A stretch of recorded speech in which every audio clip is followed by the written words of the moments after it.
आप विचार करिएगा कि परमात्मा मिलता क्यों नहीं है।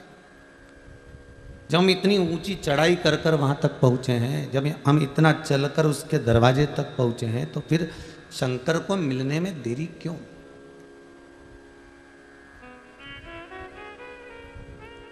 वो किस लिए नहीं मिलता? उसका एक कारण है हमारा कर्म।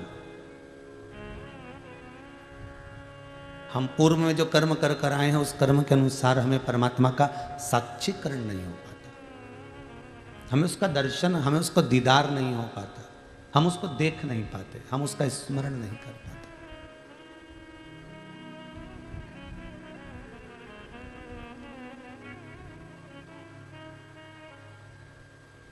पहले जो कहा इससे पहले वाली कथा में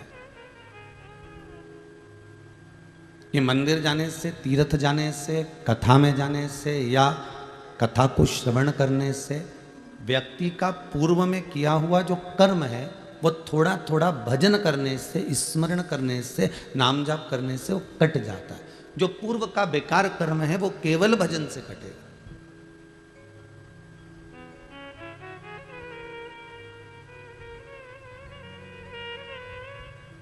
हम जितने कदम चलकर भगवान की भक्ति की ओर अग्रण्य होते हैं, हम जितने कदम चलकर परमात्मा के द्वार पहुंचते हैं, हम जितने कदम चलकर परमात्मा की शरणागति को प्राप्त करते हैं, उतने हमने पूर्व के कर्म जो करे हुए हैं, जिसमें हमने कुछ गलत करा होगा, जिसमें हमने झूठ बोला होगा, प्रपंच करा होगा, छल करा होगा, बेईमानी आदि करी होगी, वो सब धीरे धीरे कर कर वो कटते हैं।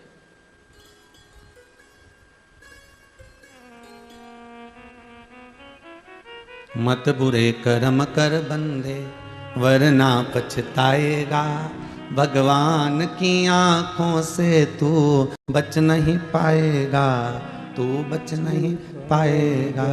अरे ओ अज्ञानी मत कर नादानी। हम जितने भी कर्म कर रहे हैं, उस कर्म को अगर हम परमात्मा को समर्पित कर कर करें तो हमें बाद में आकर फिर नहीं भोगना पड़ेगा। फिर वो वाली कथा याद कर लीजिए जिसमें कहा था कि हॉस्पिटल में पड़ा हुआ व्यक्ति बहुत दिन तक अगर पड़ा रहता है, हॉस्पिटल में बहुत दिन तक पड़ा हुआ है, तो फिर वो डॉक्टर से कहता है, साहब मेरी दुकान चलाने वाला कोई नहीं है, मेरा घर चलाने वाला कोई नहीं है, डॉक्टर साहब आप एक काम करिए कि ये सब दवाई वगैरह मुझे लिख दो, ये बॉटल भी मैं घर चढ़वा लूँगा, ये इंजेक्शन भी मैं घर लगवा लूँगा, मैं टेबलेट भी घर में ले लूँगा, जांच भी घर पर करवा लूँगा। अब तो अब मैं यहाँ हॉस्पिटल में नहीं रह सकता, अब मैं नहीं भोग सकता, अब मुझे आप थोड़ी सी दवाई लिख दो, आप पर्चा बना दो, मैं इसको लेकर चले जाता हूँ और अब मैं वहाँ पर घर पर सब ले लूँगा, घर भी देख लूँगा, दुकान भी चला लूँगा और घर को भी साथ लूँगा। आप मुझे थोड़ी सी दवाई आप लिख दीजिए, थोड़ा सा आप मुझे लिख दीजिए। आपको जो लिखना है, बॉटल लिखना है बॉटल, औषधि लिखना है औषधि, जो भी आप लिख रहे हैं मुझे लिखकर दे दीजिए, मैं उसको घर पर चढ़वा लूँगा। डॉक्टर ने कहा हम छोड़ तो देंगे, हॉस्पिटल से छुट्टी भी दे देंगे, आपको मना नहीं है महाराज, हॉस्पिटल से हम छुट्टी भी दे देते हैं आपको और हम आपको भेज भी देते हैं।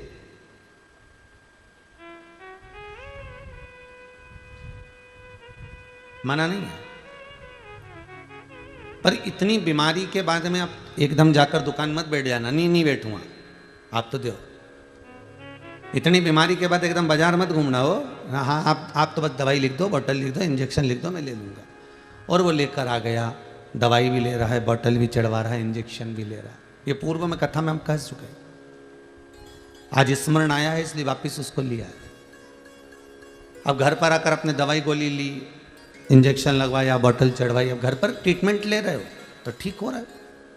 उसी तरह हम जो कर्म कर कर जाते हैं और ऊपर जाकर नरक के किसी बेड पर जाकर पड़ जाते हैं, नरकों का भोग हम भोग रहे होते हैं, इतना नरक भोग लिया होता है, इतना नरक भोग लिया होता है कि अब ये जीवात्मा तड़पती है। और जब जीव आत्मा गरुड़ पुराण में लिखा इतनी तड़पती है तो ये परमात्मा से कहती है कि अब मुझे क्षमा कर दो, मुझे अब वापिस जन्म दे दो, मुझे मृत्यु लोक में भेज दो, बाकी की गोली दवाई मैं नीचे खा लूंगा, बाकी का दुख मैं नीचे जाकर झेल लूंगा, बाकी का कष्ट मैं भूमि पर जाकर झेल लूंगा, आप मुझे बस अब यहां से छोड़ दो, अब मुझे इस नरक के जंजाल से बाहर निकाल दीजिए।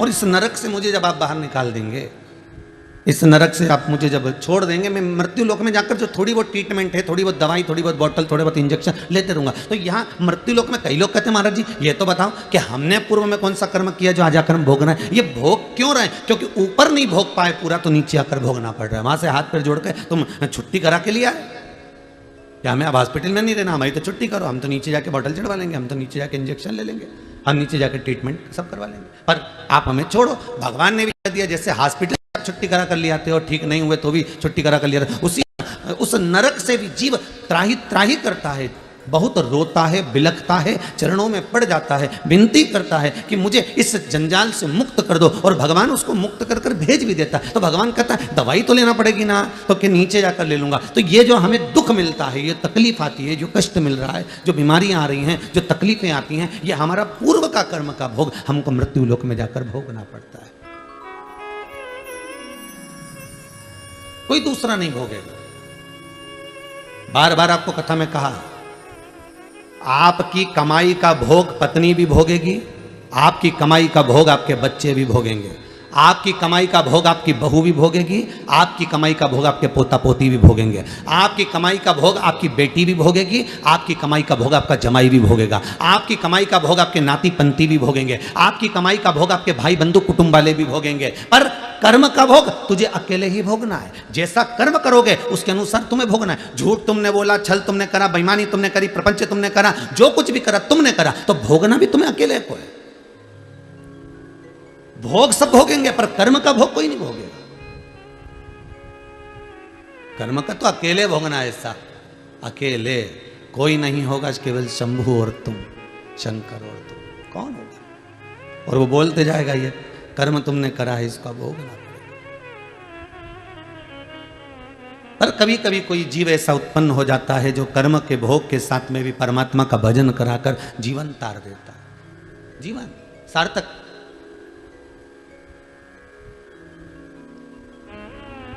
ये जो आनंद की अनुभूति है, ये यही सुख देती है, ये दूसरा कोई सुख नहीं है। आज हम अगर भोग रहे हैं, थोड़ा सा कर्म अगर हमको मिला है, कोई राज से ठाट मिला है ना, तो भी समझ लेना भगवान की बड़ी कृपा हुई हो। कुछ खाने को अच्छी गुलाब जामुन, रसगुल्ला, इमारती जलेबी मिल रही है तो भगवान को धन्यवाद देते रहना हो कि ये भगवान बड़ी कृपा करी है तुमने। मनुष्य से तो जोरदार पक्षी होता है साहब, जितनी बार दाना चुगता है उतनी बार भगवान को नमन करता है, मुंडी झुकाएगा। दाना जब चुगेगा, चुगता जब है जब मुंडी उस सरकार के आगे झुका देता है। किसके आगे? उस परमात्मा के आगे।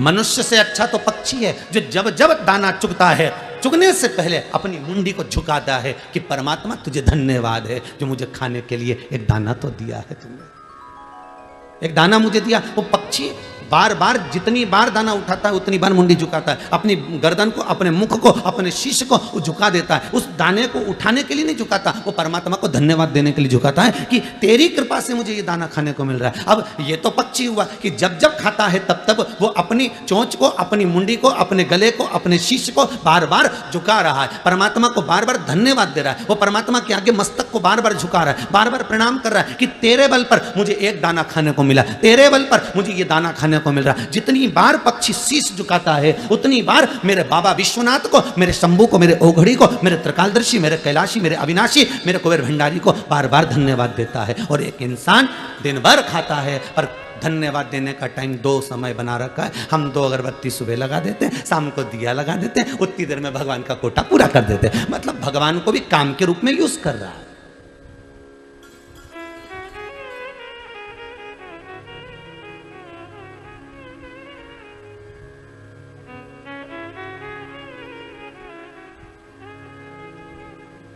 महाराज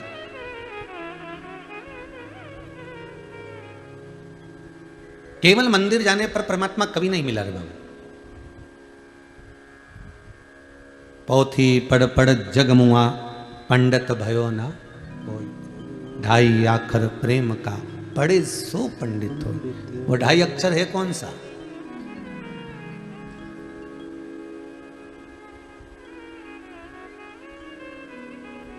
कौन सा है 2.5 अक्षर प्रेम का जो पढ़कर जीव परमात्मा का हो सकता? और वो 2.5 अक्षर कोई दूसरा नहीं, वो 2.5 अक्षर केवल आपके हृदय का मन चित्त वृत्ति को किसी भूखे के भोजन में, किसी प्यासे के पानी में, किसी पथिक के पवन में, राहगीर की सेवा में लगा देने पर ही परमात्मा प्रसन्न हो जाता है। कहते हैं आप मंदिर में जाकर अगरबत्ती नहीं लगा सकते, धूप बत्ती नहीं लगा सकते, दिया नहीं जला सकते, बेलपत्र नहीं चढ़ा सकते, पानी नहीं चढ़ा सकते, चंदन नहीं लगा सकते, पुष्प नहीं लगा सकते, पुष्प नहीं चढ़ा सकते, आप भगवान को जल नहीं चढ़ा सकते, भले मत चढ़ाओ। मेरा शंकर कभी आपसे कहने के लिए नहीं आएगा कि तूने ये नहीं करा, कभी नहीं कहेगा। 94 तरह के नरकों में गरुड़ पुराण के अंतर्गत जितने नरक कहे गए हैं उसमें कोई नरक ऐसा नहीं लिखा कि तुम मंदिर नहीं गए इसलिए तुम्हें नरक भोगना पड़ेगा। सारे नरकों में ऐसा कोई नरक नहीं लिखा कि तुम मंदिर नहीं गए इसलिए नरक भोगना पड़ेगा। पर नरकों में एक नरक ऐसा लिखा है कि तुम्हारे दरवाजे पर कोई भूखा आया और उसको तुमने भोजन नहीं कराया तो तुम्हें नरक भोगना पड़ेगा। तुम्हारे दरवाजे पर कोई प्यासा आया, तुमने पानी ना पिलाया तो नरक भोगना पड़ेगा। तुम्हारे दरवाजे पर कोई पथिक आया, राहगीर आया और तुमसे मार्ग पूछा, तुमने नहीं बताया तो भोगना पड़ेगा।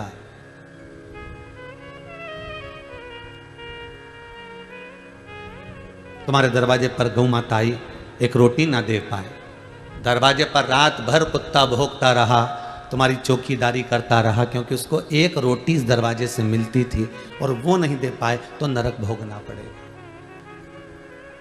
किसी वृक्ष के नीचे चींटियां बहुत सारी हो रही है, थोड़ा सा जाकर आपने एक भाग नहीं डाला, नरक भोगना पड़ेगा। वो आस लगाकर बैठी हुई, बहुत अरमान लेकर बैठी हुई, उसके बाद भी हम उसको कुछ ना दे पाए। गरुड़ पुराण में ये नहीं लिखा कि आप मंदिर नहीं जाओगे तो नरक भोगना पड़ेगा। गरुड़ पुराण कहती है कि किसी पथिक को, किसी राहगीर को, किसी भूखे को, किसी प्यासे को, किसी अन्य को जिसको जरूरत है उसको नहीं दे पाए तो भी नरक का काम, तो भी नरक है।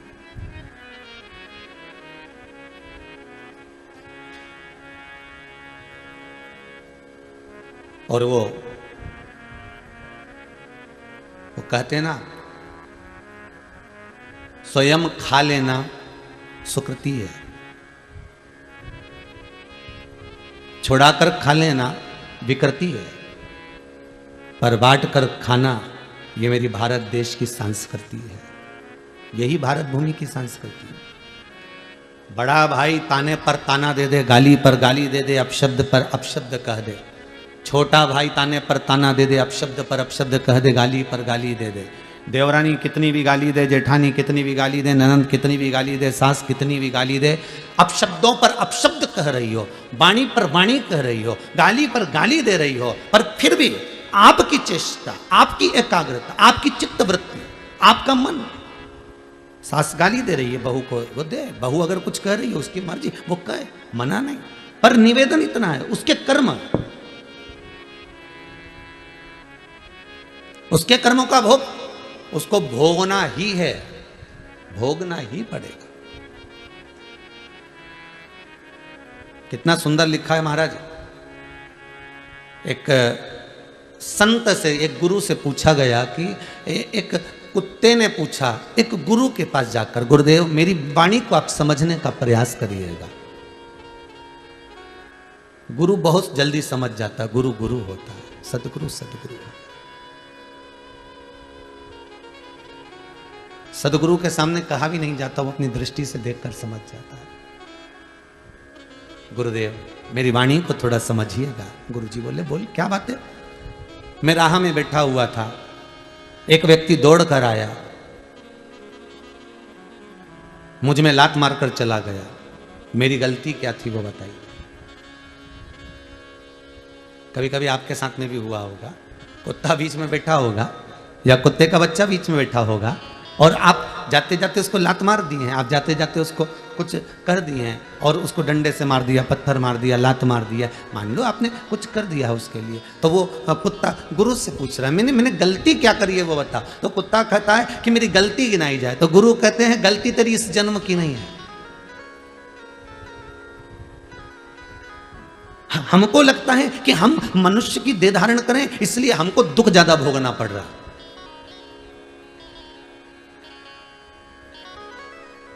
हम मनुष्य की देह धारण करें इसलिए दुख हमको मिल, नहीं नहीं नहीं, ऐसा नहीं है। जिस योनि में रहोगे, 84 लाख योनियां जो मानव की मिलती है, 20 लाख योनि तो ये पेड़ पौधे की है। जितने तुम्हें पेड़ पौधे नजर आए इस पृथ्वी पर, समझ लेना 20 लाख योनि वृक्ष की, पौधों की, पत्तियों की है, दुर्वा की है। 20 लाख योनि केवल इन वृक्ष जैसे खड़े ठूट जैसे पड़े रहना पड़ेगा। पानी भी गिर रहा है, गर्मी भी पड़ रही है, ठंड भी पड़ रही है, एक जैसे लोग पत्थर उठा उठाकर मार भी रहे हैं। 20 लाख योनि में से ये जितने पौधे होते हैं, जितने वृक्ष होते हैं, ये हाथ जोड़ते हैं परमात्मा के कि हमको कांटे वाला पौधा बनाना। कौन सा पौधा बनाना? कांटे वाला। ये जब वृक्ष की 20 लाख योनियां होती हैं तो परमात्मा के आगे हाथ जोड़ते हैं, हमें कांटे वाला पौधा बना दो, पर हमें फल वाला पौधा मत बनाना।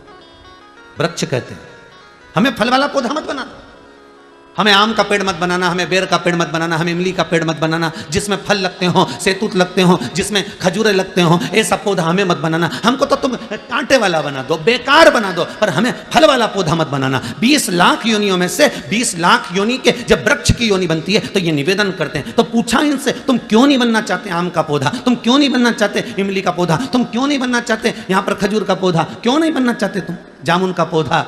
तो वृक्ष कहते हैं हम पल पोस कर बड़े होते हैं, बड़ी मुश्किल से तो खड़े रहते हैं, पानी में, गर्मी में, ठंड में खड़े हुए हैं। उसके बाद भी हर साल लोग आते हैं और पत्थर मार मार कर जाते हैं। ये सहन नहीं हो पाता है, ये सहन नहीं हो पाता।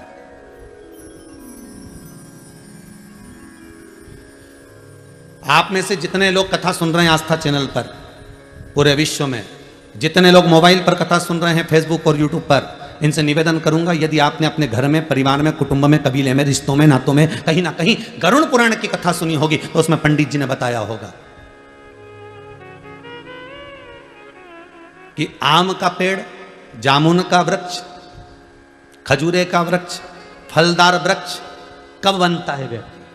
ये गरुड़ पुराण के अंतर्गत लिखा हुआ है कि व्यक्ति ये वृक्ष चौराहे पर, रोड पर, किनारे पर केरी का, आम का, बेर का, इमली का ये पेड़ क्यों बनता है? तो उस गरुड़ पुराण के अंतर्गत लिखा है, जो मानव का शरीर धारण कर कर, मनुष्य की देह धारण कर कर, मनुष्य का शरीर पाने के बाद भी अपने ही रिश्तेदारों को दिन भर गालियां देता है, चाहे बहू को दे, चाहे सास को दे, चाहे ननद को दे, देवरानी को दे, जिठानी को दे, भाई को दे, कुटुंब को दे, कबीले को दे, जो इतनी गालियां पर गालियां अंबालियां बौछार करता है, वही मरने के बाद ये फलदार वृक्ष बनता है। और लोग जैसे ये रुक रुक के गाली बकती है ना, रोज तो नहीं बकती, इसको कोई पागल कुत्ता तो नहीं काटा कि ये रोज गाली बकेगा, ये रोज गाली बकेगी, ये रुक रुक के बकती, 6 महीने में, 3 महीने में, 4 महीने में, 8 महीने में, साल भर में, ऐसे लोग गालियां देते हैं। उसी तरह साल साल भर में इसमें भी फल लगते हैं और लोग देव पत्थर मारते हैं, इसने गाली दी, इसको दिया पत्थर।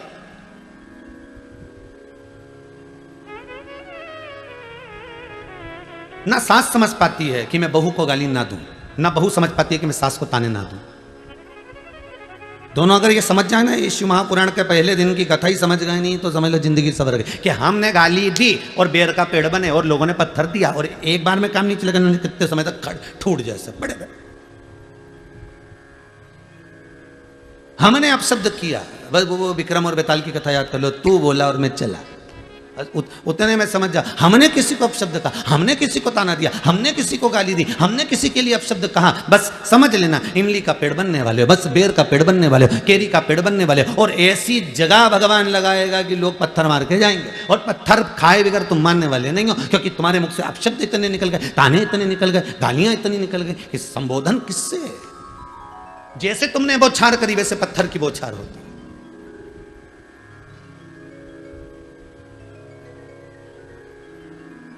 इसीलिए शास्त्र कहता है भजन में जो सुख है वो सुख किसी दूसरी चीज में नहीं, दूसरी चीज में।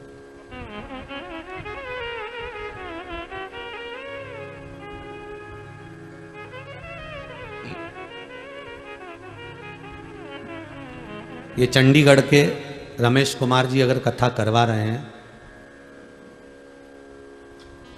इन्होंने आशीष जी को लिखकर भेजा है, समीर जी को।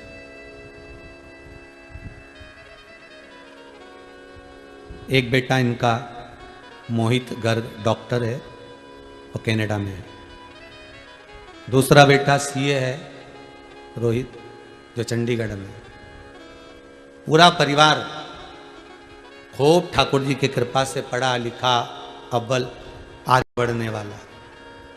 तो हमने आशीष जी से पूछा कि ये बताओ कि फिर ये कथा किसके लिए करा रहे हैं, तो क्या अपने माता पिता क्यों करा रहे हैं, कथा इतने दिन को मिल कैसे गई? नहीं गुरुजी, कथा पुरानी है, पर बीच में गड़बड़ हो रही थी, कथा इनको नहीं मिल पा रही थी, तो इन्होंने फिर पशुपति नाथ का व्रत किया, केवल कथा को पाने के लिए, किसी दूसरी चीज के लिए नहीं।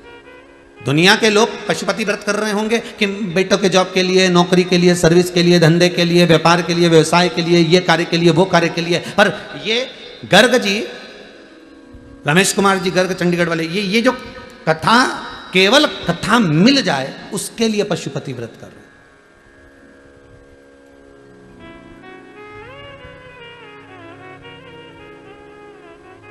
और देखिए कैलाश मानसरोवर की इन्होंने यात्रा करी तो भी वहां विनती करके आए, एक बार बस बाबा कृपा करना, एक बार कृपा ऐसी हो जाए कि बस शिव महापुराण की कथा का रस तत्व मिल जाए। कुछ मांगना नहीं है, मांगा किसको है? परमात्मा को। मांगा किसको है? केवल परमात्मा को। और वो परमात्मा का चरणारविंद का अगर सुख मिल गया तो जीवन में कोई दूसरे सुख की जरूरत ही नहीं। मिलता है सच्चा सुख केवल भोलेनाथ तुम्हारे चरणों में, शंभुनाथ तुम्हारे चरणों में। वो जीवन का सुख मिल जाए बस, बहुत उतना। वो सुख सर्वप्रथम। आप अपशब्द कह दोगे, कहे थोड़ी देर के लिए आपने अपशब्द कह दिया, थोड़ी देर के लिए आपके मुख से अपशब्द निकल गया, थोड़ी देर के लिए आपके मुख से गाली निकल गई, थोड़ी देर के लिए आपके मुख से ताने निकल गए, थोड़ी देर के लिए आपने किसी का दिल दुखा दिया, पर उतना याद जरूर रखना कि बेर का पेड़ जब जब यहाँ से जाओ ना, जब जब कहीं निकल के जाओ ना, तो बेर का पेड़ मिल जाए तो समझ लेना ये भी वही है, अपने रिश्तेदार। इन्हें खूब गाली बकी ने, बापड़ा बेचारा पेड़ बन के खड़ा हो गया। जब तुम इमली का पेड़ देखो तो तुम्हारे मुख पे आ जाना चाहिए ये इमली का पेड़ नहीं, ये कोई बेचारा है जिसने खूब गाली बकी ने इमली का पेड़ बन गया। जब तुम खजूर का पेड़ देखो तो समझ जाना इसने खूब गाली, जब तुम जामुन का पेड़ देखो तो समझ जाना इसने खूब गाली बकी। अर्थात इसको पत्थर जो मिल रहे हैं ये उसी के फल मिल रहे हैं जो इसने करा है।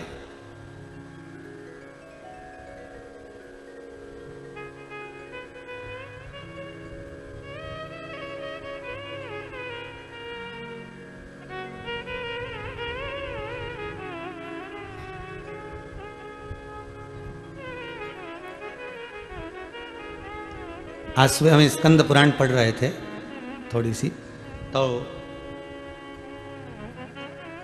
उसमें बंटी जी परिहार ने एक प्रश्न किया है, गुरुदेव आप हमेशा कहते हो कि वृक्ष की योनि ये है, उसकी योनि ये है, ये जो गन्ना लगता है ना, शुगर, गन्ना जिसकी शुगर बनती है, शक्कर बनती है, ये गन्ना भी तो पेड़ पौधे में आता है, तो फिर ये योनि कैसी है?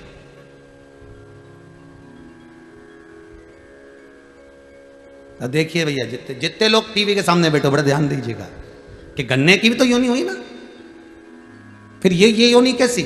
आपने दुर्वा की कही, आपने तुलसी की कही, आपने बड़ की कही, आपने पीपल की कही, सब कुछ का। तो ये जो गन्ना है जिसको लोग जूस निकाल कर पीते हैं, गन्ने का रस पीते हैं, इसकी योनि क्या?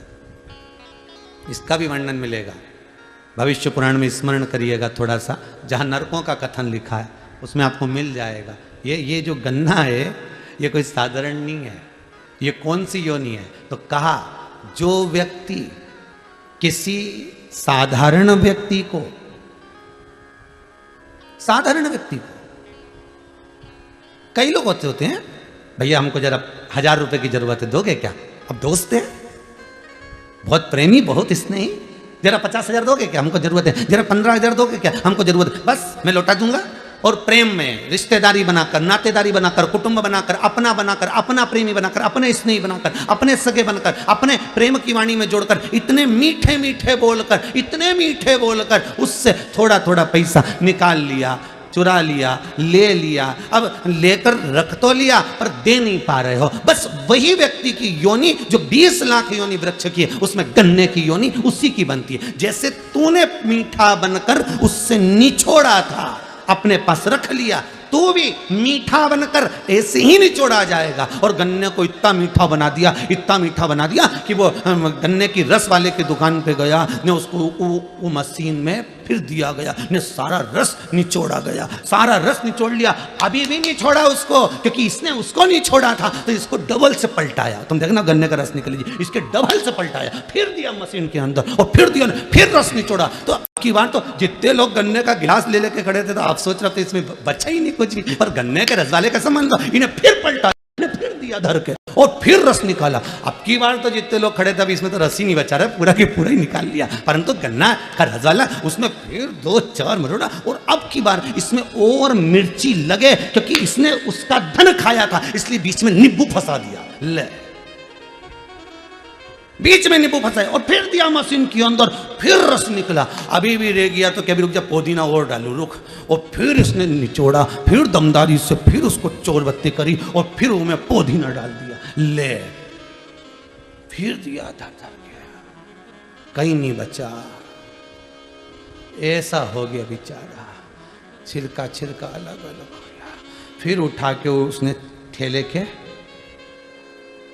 जितने सुन रहे हो आस्था पे बोलो तो, फिर ठेले के नीचे डाल दिया, उसको डस्टबिन में पटक दिया, कचरे में डाल दिया। अब उन्हें इतना रस नहीं बचा कि मक्खी भी कुछ खा सके, इतना ही नहीं बचा। फिर भी मक्खी ने सोचा थोड़ा बहुत पड़ा हो तो अपन ही निपटा लो।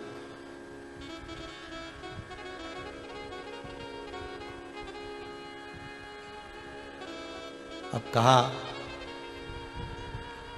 रेते पान चुराए पर गन्ने का रस पीने गए तहसील चौराहे, गन्ने का रस पीने गए भोपाल नाका, गन्ने का रस पीने गए हाउसिंग बोर्ड कॉलोनी। तो सोचा अपन रहते तो वहाँ थे, फिर गन्ने का रस वहाँ क्यों पिया? मतलब वो जिसने खाया था उसी एरिया का था, उसी क्षेत्र का था, तो हिसाब बराबर करना है ना। तो उसने तुम्हारा खाया, तुम उसको निपटा जा, पिला दिया भगवान के, ले जा। और जिसका खाया था तो उसने चीटी बनकर निचोड़ा, अभी भी नीचे फालतू नहीं पड़ा हो, जिसका खाया उसने चीटी बनकर नहीं छोड़ा, नहीं छोड़ी 8 दिन तक 7 दिन तक, मक्खी बनकर नहीं छोड़ा, चींटा बनकर नहीं छोड़ा, उसने सब तरह से निचोड़ लिया। अब तो वो गन्ने का छिलका भी कह रहा भगवान अगली बार किसी का रुपया नहीं खाऊंगा, सबका देख के आऊंगा, नहीं तो फिर निचोड़ा जाऊंगा। ऐसा काम मत करना, भोगना तो।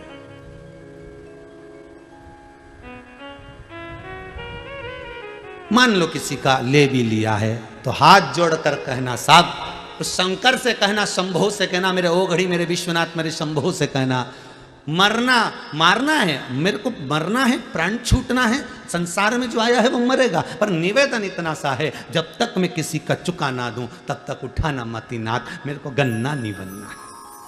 भगवान से कहना मुझे ऐसा।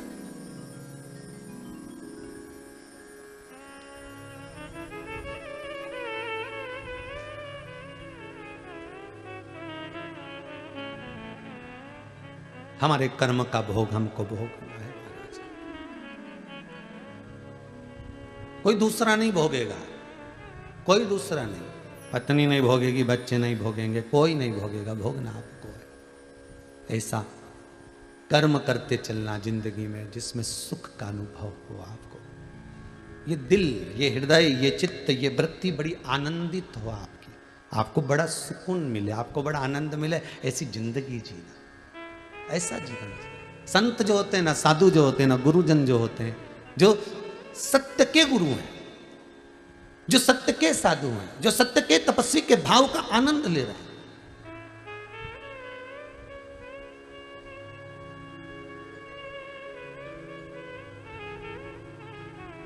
जो सतगुरु होता है वो होता ही अलमस्त, उसको किसी से मतलब नहीं होता साहब, वो अपनी जिंदगी मस्त जीता है।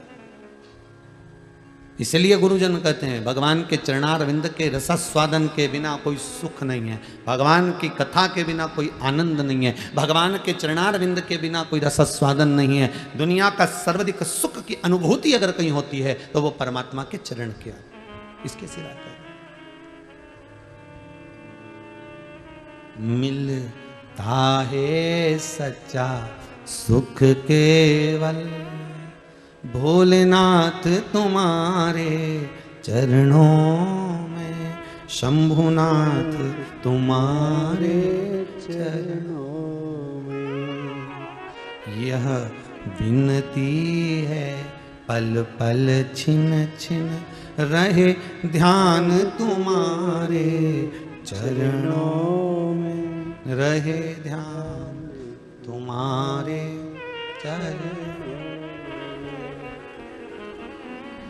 चाहे कांटों पर मुझे चलना हो, चाहे छोड़ के देश निकलना हो, चाहे कांटों पर मुझे चलना हो, चाहे देश निकलना हो, चाहे कांटों पर मुझे चलना हो, चाहे छोड़ के देश निकलना हो, चाहे कांटों पर मुझे चलना हो, चाहे छोड़ के देश निकलना हो। पर मन नहीं डगमग मेरा हो, पर मन नहीं डगमग मेरा हो, रहे ध्यान तुम्हारे चरणों में, रहे ध्यान तुम्हारे चरणों में। विनती है पल पल छिन छिन, यही विनती है पल पल छिन छिन, रहे ध्यान तुम्हारे चरणों में, रहे ध्यान तुम्हारे चरणों में।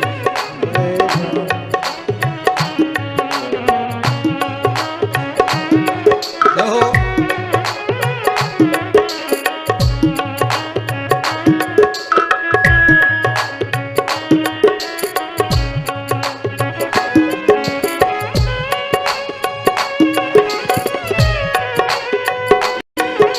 हर बोले।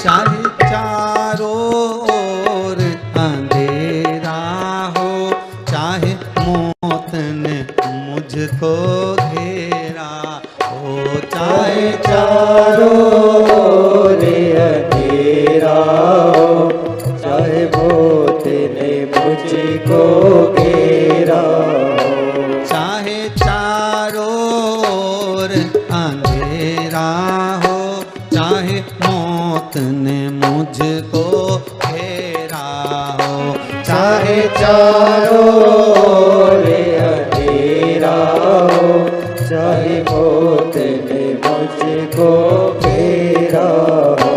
पर मन नहीं डगमग मेरा हो, पर मन नहीं डगमग मेरा हो, रहे ध्यान तुम्हारे चरणों में, रहे ध्यान तुम्हारे चरणों में।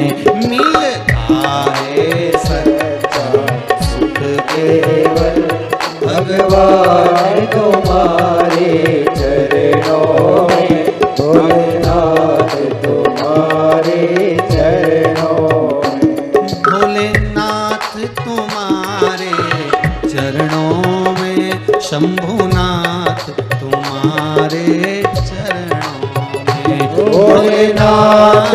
तुम्हारे चरणों में, सब नाथ तुम्हारे चरणों में।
भोले